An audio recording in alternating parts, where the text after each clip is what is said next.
Deus abençoe.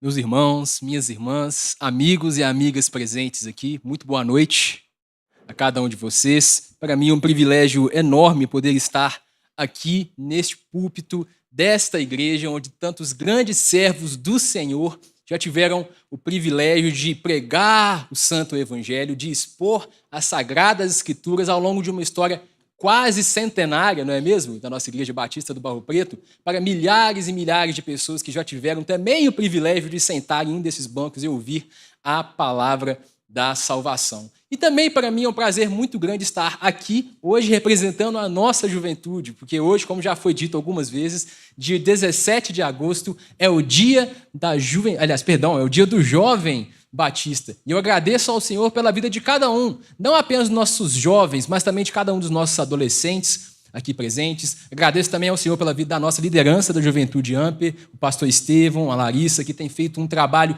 magistral diante do Senhor para conduzir esta juventude a um nível cada vez maior de enlevo, de crescimento, de desenvolvimento espiritual. Sou grato ao Senhor por isso e coloco esses motivos aqui diante do Senhor.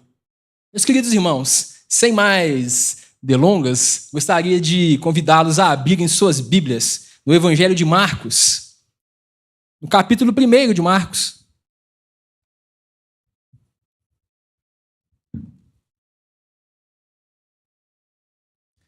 Nós estaremos abrindo lá em Marcos 1 e estaremos lendo dos versículos de 40 a 42.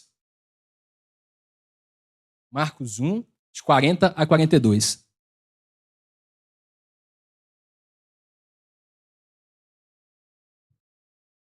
E assim diz a palavra do Senhor.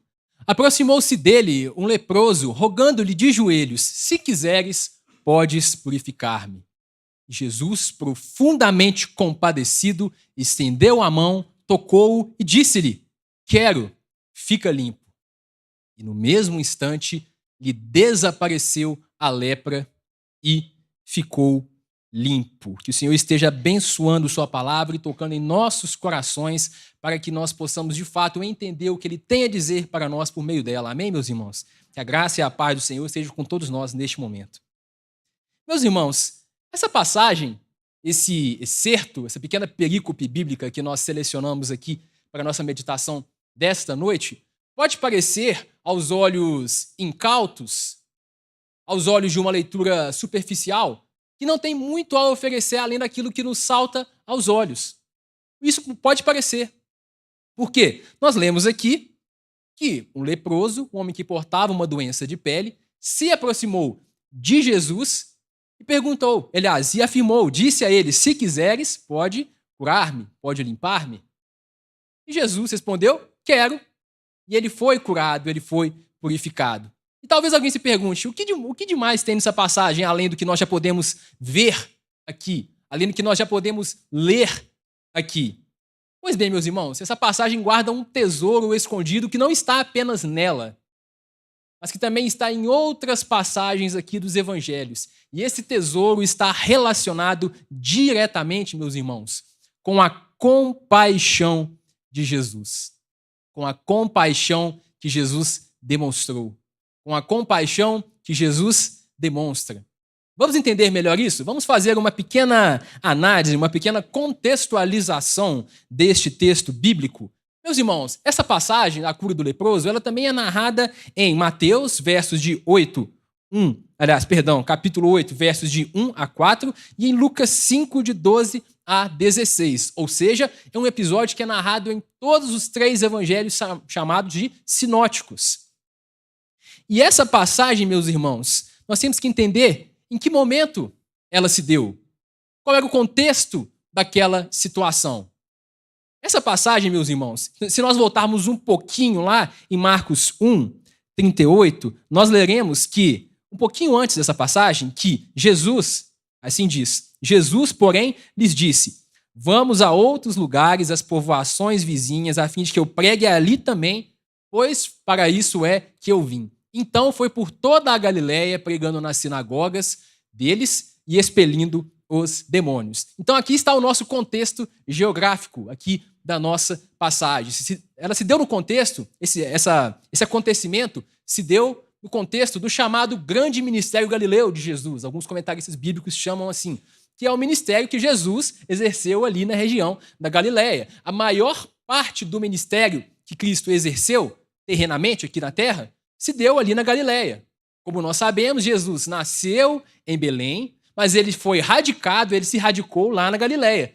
Tanto que ele é conhecido por Jesus Cristo de Nazaré. Nazaré fica onde? Na Galileia. E a cidade onde ele vivia, que era o seu quartel-general, vamos chamar assim, era a cidade de Cafarnaum. Então Jesus iniciou ali o seu ministério terreno. E o ministério de Jesus, meus irmãos, é notável um padrão. Como nós acabamos de ler aqui, nessa passagem de Marcos 1, 38 e 39, o ministério dele tinha um padrão muito notável, que consistia em pregar a chegada do reino de Deus, as boas novas da chegada do reino de Deus, que, por sinal, se consubstanciava na própria figura dele, de Jesus, Deus encarnado. Ele expulsava demônios, expulsava espíritos malignos e promovia cura. Isso era um padrão. Isso se repetia por todo local que ele passava. E, à medida que ele foi percorrendo, fazendo aquele tour, vamos chamar assim, pela região ali da Galileia, realizando esses milagres e pregando com autoridade esse evangelho da chegada do reino de Deus, ele vai ficando cada vez mais o quê? Popular.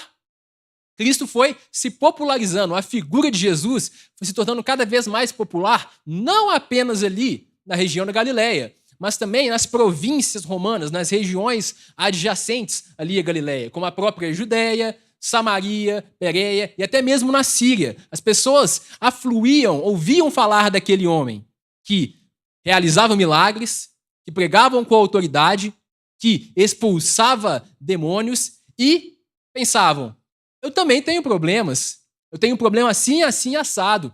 Eu creio que esse homem pode vir a resolver esse meu problema.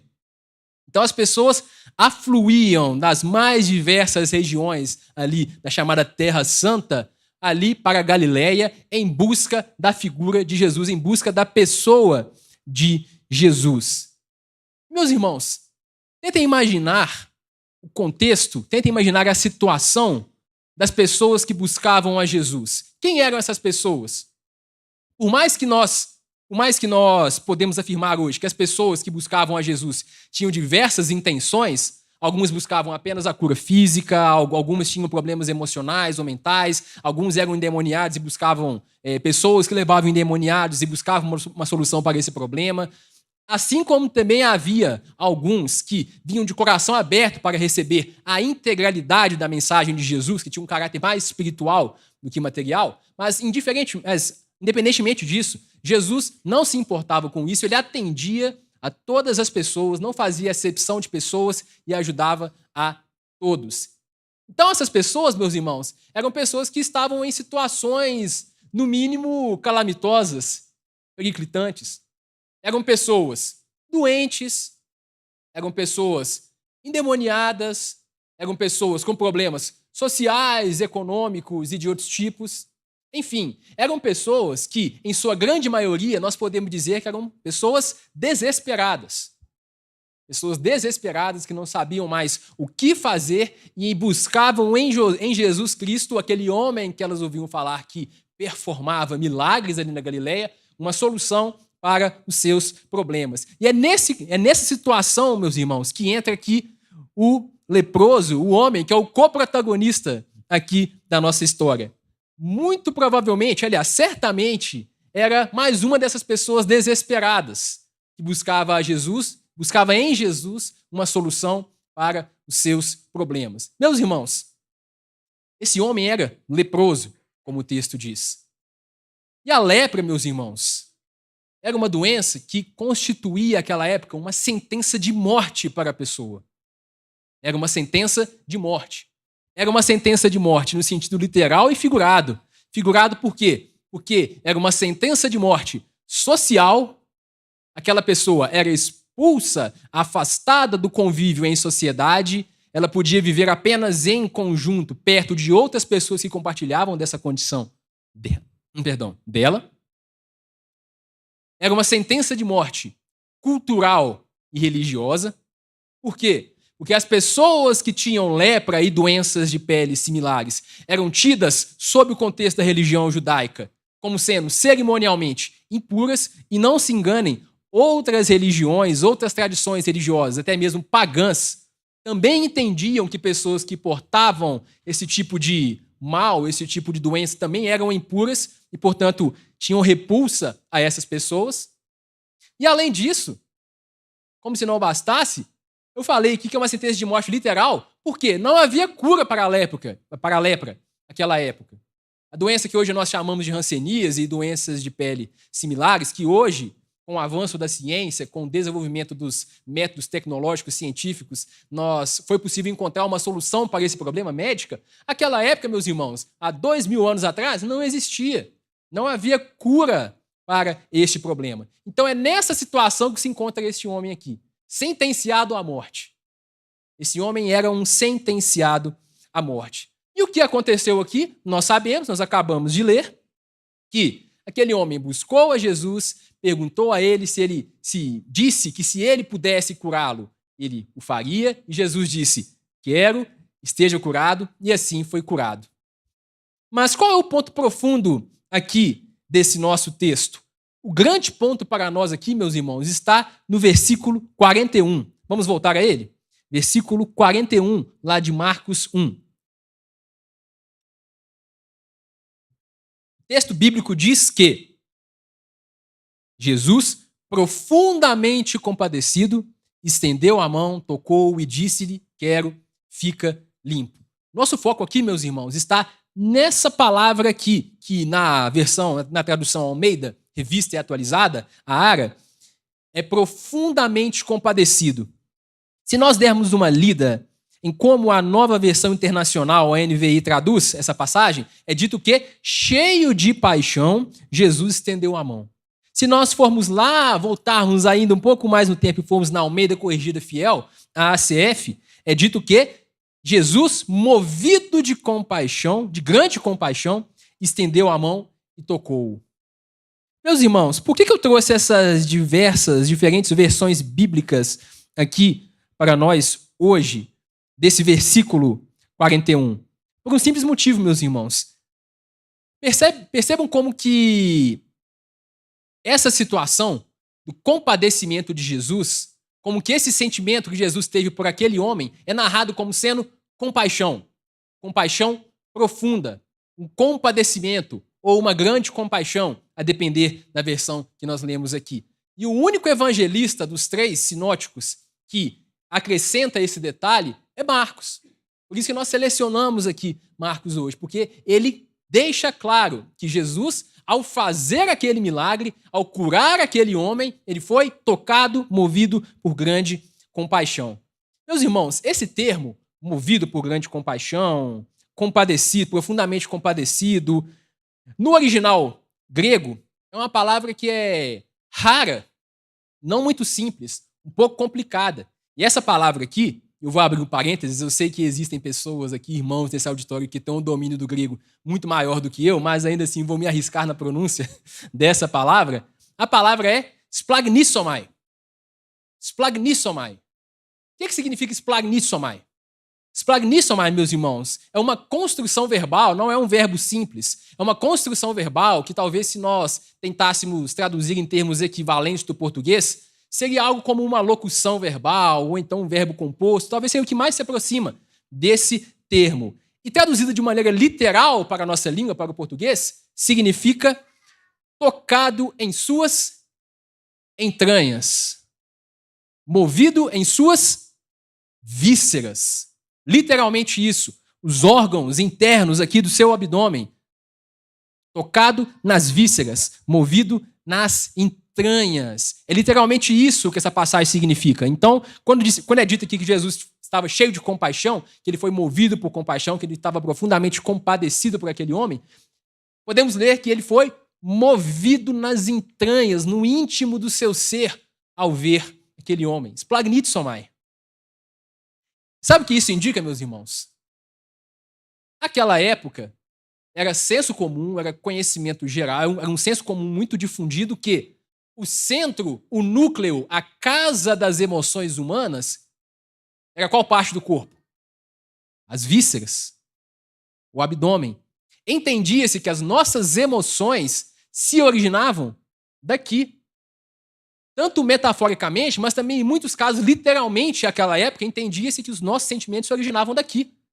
Aquele papel que séculos depois e até os dias de hoje depois foi delegado metaforicamente ao coração, como sendo o centro das emoções humanas, porque nós sabemos cientificamente que elas vêm do cérebro, mas metaforicamente, um papel que é dado ao coração hoje, naquela época, esse papel era dado às vísceras, às entranhas, ao seu abdômen inferior. Então, meus irmãos, se nós sabemos que lá, para aquelas pessoas, aqui era a casa das emoções humanas, era o núcleo das emoções humanas, isso significa que, quando Jesus foi tocado em suas entranhas ao ver aquele homem, significa que ele sentiu uma compaixão, uma emoção profunda, meus irmãos, muito profunda por aquele homem. Não foi uma dosinha, não foi uma peninha que ele sentiu ali daquele homem. Não foi, coitado daquele homem, né? Passando por essa situação, né? Vamos lá ajudar ele, que está passando por... Não, meus irmãos, foi uma coisa profunda. Tentem imaginar o sentimento mais profundo que você já teve na sua vida. O quanto ele aperta o seu coração, no seu peito. Foi isso que Jesus sentiu por aquele homem. Ele foi tocado de maneira profunda pelo sofrimento e pela dor daquele homem. E essa palavra, meus irmãos, splagnitsomai, ela se repete por 12 vezes no Novo Testamento. E todas essas 12 ocorrências, elas se dão no contexto dos evangelhos. E 9 delas se referem a sentimentos que o próprio Jesus teve. Em 9 ocasiões, essa palavra splagnitsomai se refere, ela remete a um sentimento que o próprio Jesus teve, descreve algo que ele sentiu. Vamos ver alguns exemplos? Vamos lá para Mateus 15, 32, o episódio da segunda multiplicação dos pães. Mateus 15, 32. E, chamando Jesus, os seus discípulos, disse: tenho compaixão desta gente, porque há 3 dias que permanece comigo e não tenho o que comer, e não quero despedi-la em jejum, para que não desfaleça pelo caminho. Tenham compaixão? Pense, splagnitsomai. Essa é a palavra. Ele sentiu essa mesma expressão. Não é por acaso que foi repetido aqui. O evangelista quis evocar a ideia do mesmo tipo de sentimento. Cristo viu aquelas multidões e se compadeceu delas de forma profunda. Vamos a mais um exemplo? O episódio da ressurreição do filho da viúva de Naim, lá em Lucas 7, de 12 a 13. Lucas 7, de 12 a 13.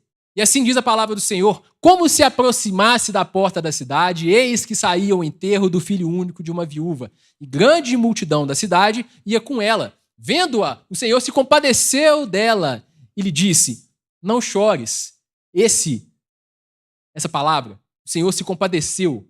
Pense nela mais uma vez. Essa palavra grega, complicada. Memorize ela.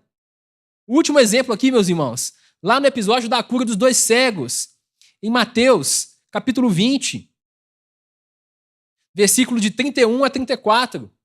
Mateus 20, 31 a 34. E assim é dito: mas a multidão os repreendia, os cegos, para que se calassem. Eles, porém, gritavam cada vez mais: Senhor, filho de Davi, tem misericórdia de nós. E então, parando Jesus, chamou-os e perguntou: que quereis que eu vos faça? E responderam: Senhor, que se nos abram os olhos. Condoído, Jesus tocou-lhes os olhos e imediatamente recuperaram a vista e o foram seguindo. Esse condoído, aqui, meus irmãos, no grego original, é aquela palavrinha de novo, splagnitsomai. Os irmãos vão sair daqui hoje com essa palavrinha martelando na cabeça de vocês. Splagnitsomai, é de novo aqui, condoído. Meus irmãos, logo vem à mente uma conclusão que não é muito difícil de se chegar, que é evidente.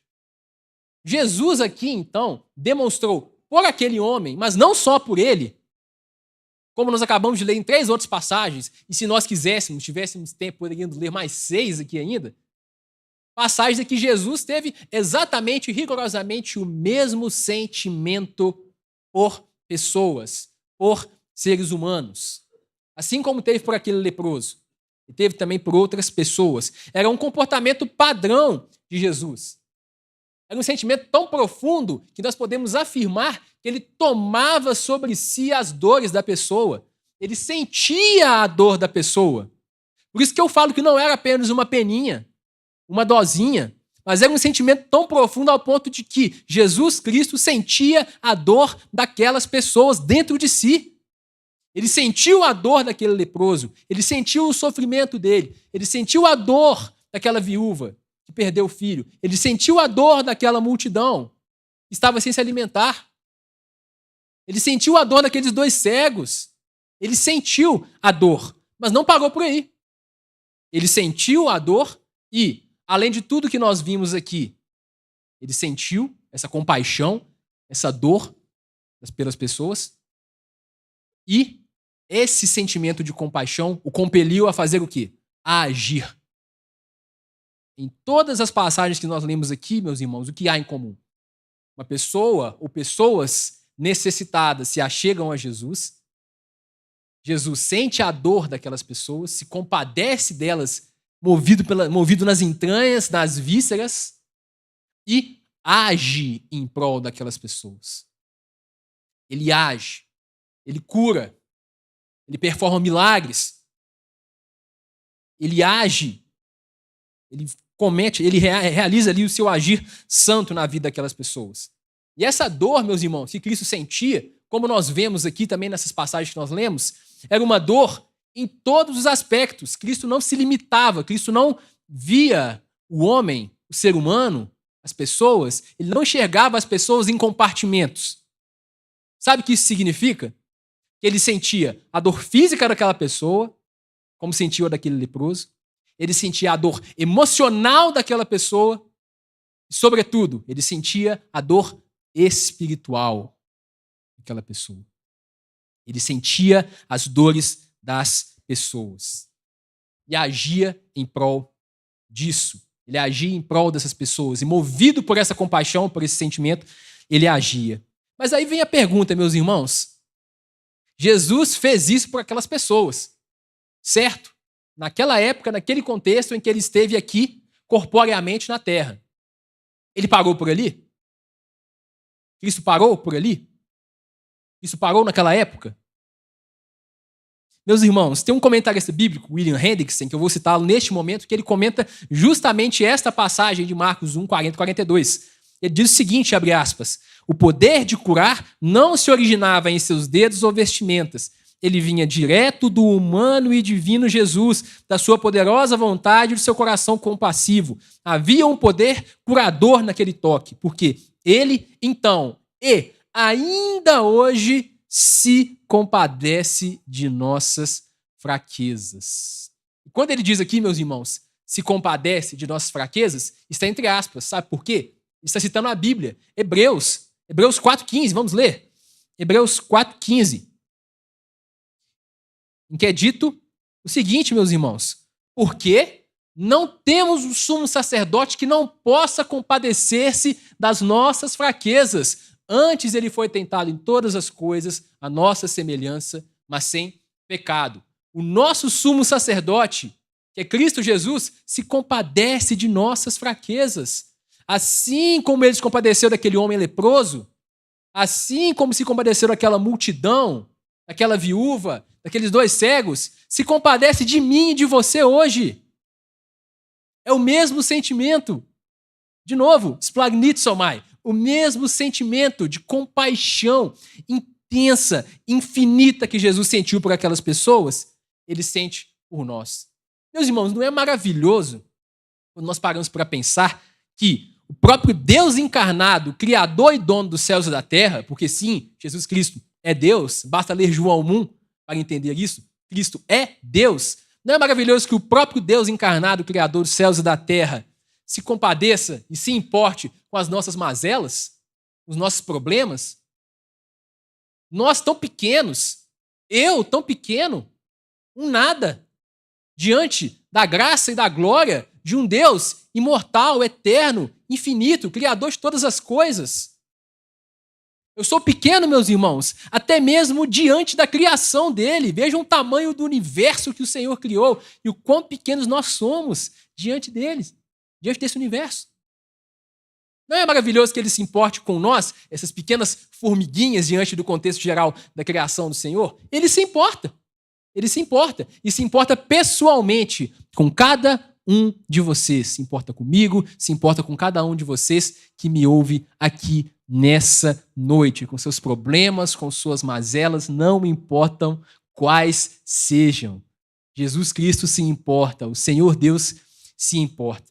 E mais maravilhoso ainda, meus irmãos, é pensarmos que ele se importa com nossas mazelas, não sendo nós apenas pequenos diante de um Deus eterno e criador, mas ele se compadece de nossas mazelas a despeito da nossa pecaminosidade.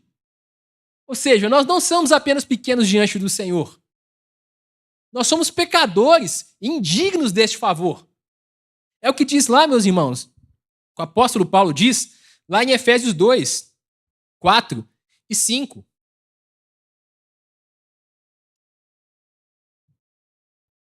Efésios 2, 4 e 5. Mas Deus, sendo rico em misericórdia por causa do grande amor com que nos amou, e estando nós mortos em nossos delitos, nos deu vida juntamente com Cristo. Pela graça sois salvos. Não é maravilhoso isso, meus irmãos? Jesus se importa comigo, com você. Ele se importa com o seu problema, não importa qual seja. E a despeito do seu pecado, ele se importa. Se importa tanto, meus irmãos, se importa tanto com o seu problema, se importa tanto com a sua condição, que ele enviou aquilo que ele tinha de mais precioso, de mais importante, o seu Filho unigênito, para que todo aquele que nele crê não pereça, mas tenha a vida eterna. Meus irmãos, que coisa maravilhosa. Por um olhar humano, parece até ilógico, né? Que graça, que amor é esse? Que amor infinito é esse que não se importa com as nossas mazelas, com a nossa iniquidade, mas age em nosso favor, mesmo sendo nós indignos.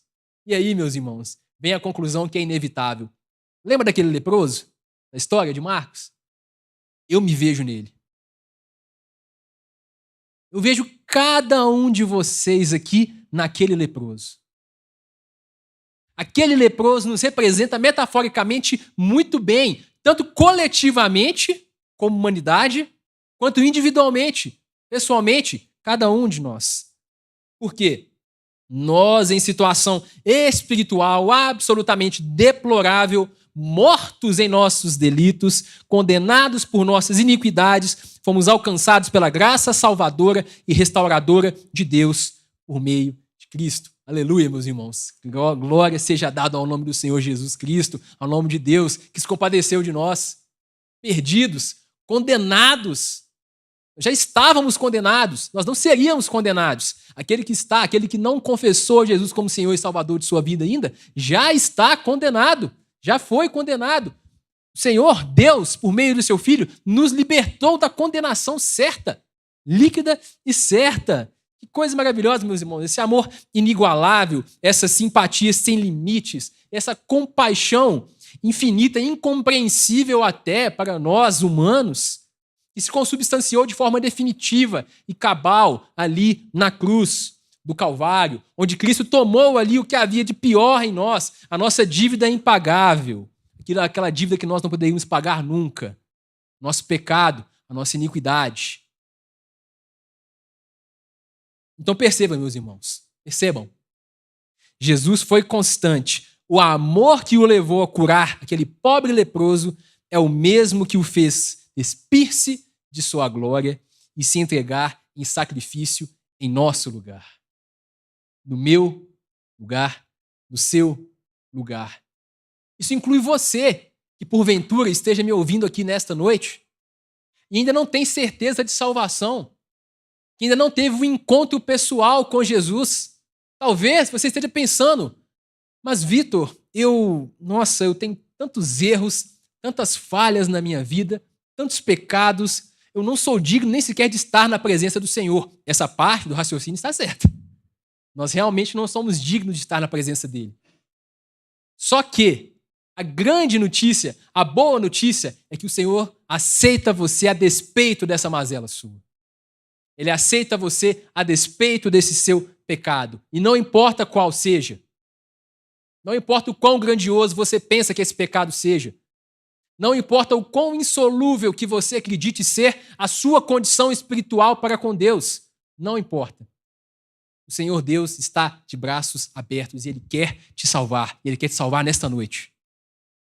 Quer te salvar neste momento. Não é amanhã, não é depois. Pense nisso. Se porventura este é o seu caso, o Senhor sonda os corações de todas as pessoas. Se porventura este é o seu caso, reflita nisso. Reflita nisso. Não importa o seu pecado, o seu erro. O Senhor Jesus está de mãos estendidas para te receber e te oferecer uma nova vida. Uma vida de transformação, de arrependimento, de novidade de vida. Somente por meio dele você será capaz, meu irmão, de superar esse pecado que tanto te incomoda, esse mal que tanto te incomoda. Quantos aqui, meus irmãos, já ouviram aquelas pessoas que dizem, eu já ouvi algumas vezes, quando você convida a pessoa para ir à igreja, participar de um trabalho, e ela diz, não, mas eu sou todo errado, eu tenho que me consertar diante de Deus antes, tenho que melhorar umas coisinhas, quando eu melhorar, aí sim eu vou para a igreja. Só vai melhorar com Jesus, meu querido. Só vai melhorar com o Salvador. Só vai melhorar com a ação do Espírito Santo na sua vida. Aí sim você pode melhorar. Não por mérito seu, mas por méritos e graça de Jesus. Mas a lição dessa passagem, meus irmãos, não para por aqui. Porque eu comentei aqui acerca de pessoas que talvez não tenham ainda certeza de salvação. Mas eu sei também que muitos aqui, graças a Deus, já tiveram um encontro pessoal com Jesus. Mas essa mensagem também é para vocês. Essa lição aqui do leproso também é para vocês. Qual é o impacto? Qual deve ser o impacto, meu querido irmão, minha querida irmã em Cristo, dessa compaixão grandiosa, sacrificial e prática de Jesus na nossa conduta, em como nós agimos, em como eu e você agimos? Lembra que lá atrás eu falei que splagnitsomai tem 12 ocorrências no Novo Testamento, e que 9 se referem a sentimentos de Jesus? As outras 3 passagens se encontram em parábolas de Jesus. Sabe quais são essas parábolas, meus irmãos? Nós vamos ler algumas delas aqui. É a parábola do servo impiedoso, em Mateus 18, mas eu gostaria de focar em 2 outras aqui. A parábola do bom samaritano, lá em Lucas 10, 33, e a do filho pródigo, ou do filho perdido, lá em Lucas 15, 20. Vamos ler a do bom samaritano? Lucas 10, 33. Lucas 10, 33. Certo samaritano que seguia o seu caminho, passou-lhe perto e, vendo-o, compadeceu-se dele. Aquela mesma palavrinha complicada lá, splagnitsomai. No original do grego, é essa palavra que é utilizada aqui também. Vamos lá para a parábola do filho pródigo, do filho perdido, em Lucas 15, 20. E, levantando-se, foi para seu pai, o filho perdido. Vinha ele ainda longe, quando seu pai o avistou e, compadecido dele, correndo, o abraçou e beijou. A mesma palavrinha aqui, que é utilizada nesta passagem. Por que eu destaquei, meus irmãos, essas 2 passagens aqui em que esse mesmo termo é utilizado? É notável, meus irmãos, eu tenho certeza que os irmãos sabem disso, que essas 2 parábolas tratam do caráter, primeiramente, do Pai de Deus. A parábola do filho pródigo trata do caráter compassivo de Deus, que recebe o filho perdido, o filho rebelde de volta, a despeito do seu pecado, da sua iniquidade. Então a parábola do filho pródigo fala sobre a graça e a compaixão, que são características do caráter de Deus. E a parábola do bom samaritano fala sobre o quê? Fala sobre como deve ser o caráter de quem? Do ser humano, nosso, em especial daqueles que são discípulos de Jesus.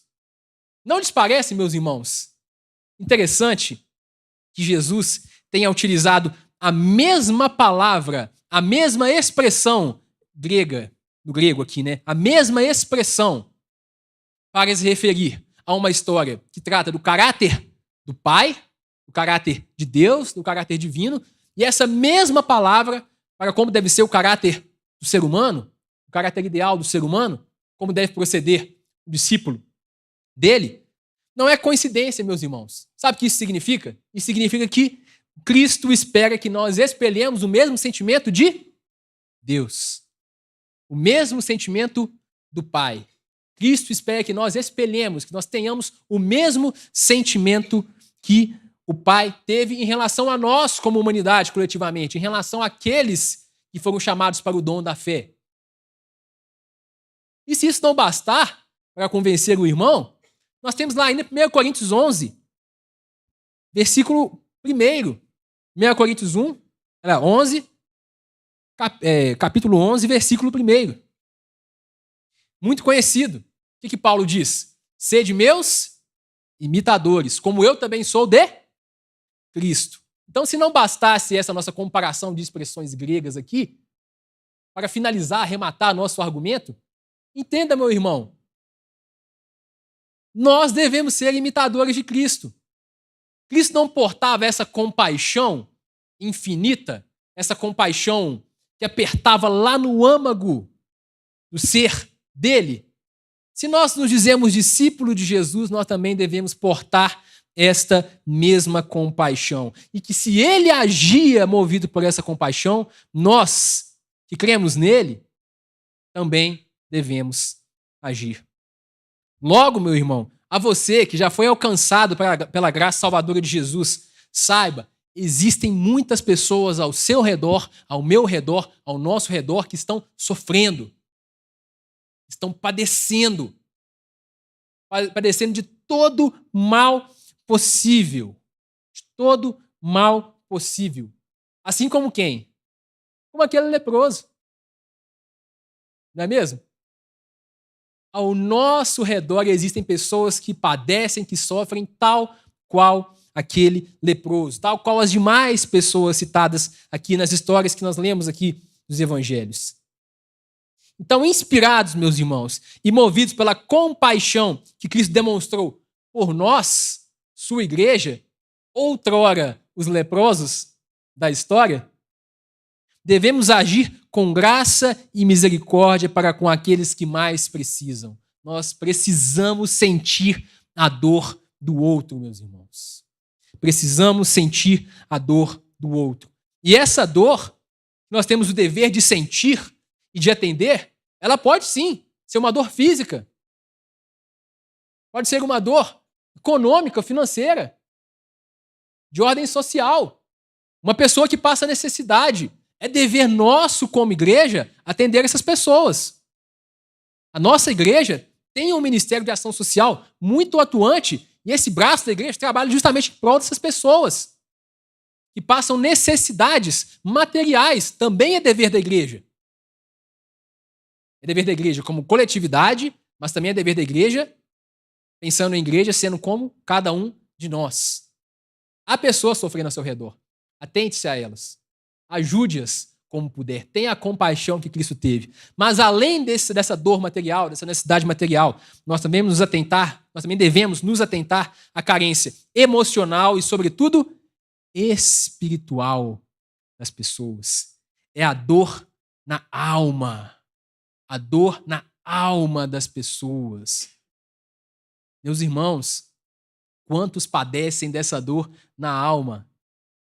E essa dor na alma, meus irmãos, para problema físico, por mais que haja problemas hoje em dia que são de difícil solução médica, quase sempre tem uma forma de tratar, não é mesmo? Problema financeiro, com um apoio econômico, pode ser resolvido ou aliviado, não é mesmo? Alguém que está desempregado, pode ser que receba uma oferta de emprego de um membro da igreja, por exemplo, e isso seja resolvido. Existem meios materiais para resolver isso. Agora, essa dor na alma, meus irmãos, não existe meio material para resolver. Apenas uma forma. E passa pela pessoa de Jesus Cristo. Passa pelo Salvador do mundo.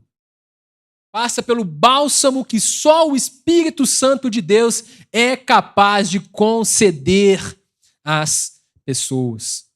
E onde estão, meus irmãos, essas pessoas? Onde elas estão?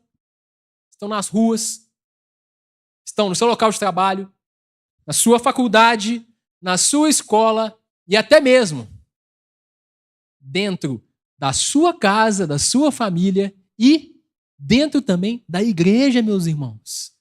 Existem pessoas que padecem, que sofrem dentro da igreja, um sofrimento silencioso. É preciso que nós nos atentemos às necessidades dessas pessoas. Meus queridos, às vezes podemos não enxergar, mas existem pessoas, meus queridos, que clamariam, que dariam tudo por 5 minutos de conversa com alguém que tivesse uma palavra que fosse capaz de guiá-las para um caminho alternativo ao do desespero, alternativo ao da tristeza, alternativo até mesmo ao da perdição. E nós não nos esqueçamos disso, meus irmãos. O Charles Spurgeon, para nós podermos encerrar a nossa mensagem de hoje, ele tem um livro chamado A Compaixão de Cristo, é um livreto. Ele diz o seguinte, falando exatamente sobre essa passagem também de Marcos e outras passagens também em que essa palavra, splagnizomai, se repete. Spurgeon diz o seguinte: se você tem um coração misericordioso, deve procurar oportunidades de fazer o bem. Oh, nunca deixe uma pobre alma ferida desmaiar por falta do bálsamo. Ele te curou. Use-o onde quer que as flechas de Deus tenham atingido uma alma. Meus irmãos, que nós possamos ter esse sentimento. Que sejamos gratos ao Senhor pela compaixão que Ele demonstrou em nosso favor, assim como demonstrou em prol daquele leproso e tantos outros, mas que nós também, como símbolo dessa gratidão, sejamos capazes de sentir e demonstrar compaixão por outras pessoas em tudo que nós fizermos. Onde vai ser isso? Eu não sei. Aí é com você. É na rua, como morador de rua, que passa aqui na porta da igreja todo dia? É na sua escola, sua sala de aula, na sua faculdade, no seu local de trabalho, aquele seu colega descrente, ou que está passando por um período de dificuldades, por depressão, não sei. É na sua casa, sua família, seu pai, sua mãe, seu filho? Eu não sei. O Espírito Santo irá te direcionar, mas não deixe de ser instrumento nas mãos de Deus na vida dessas pessoas. Amém, meus irmãos? Que o Senhor esteja nos abençoando.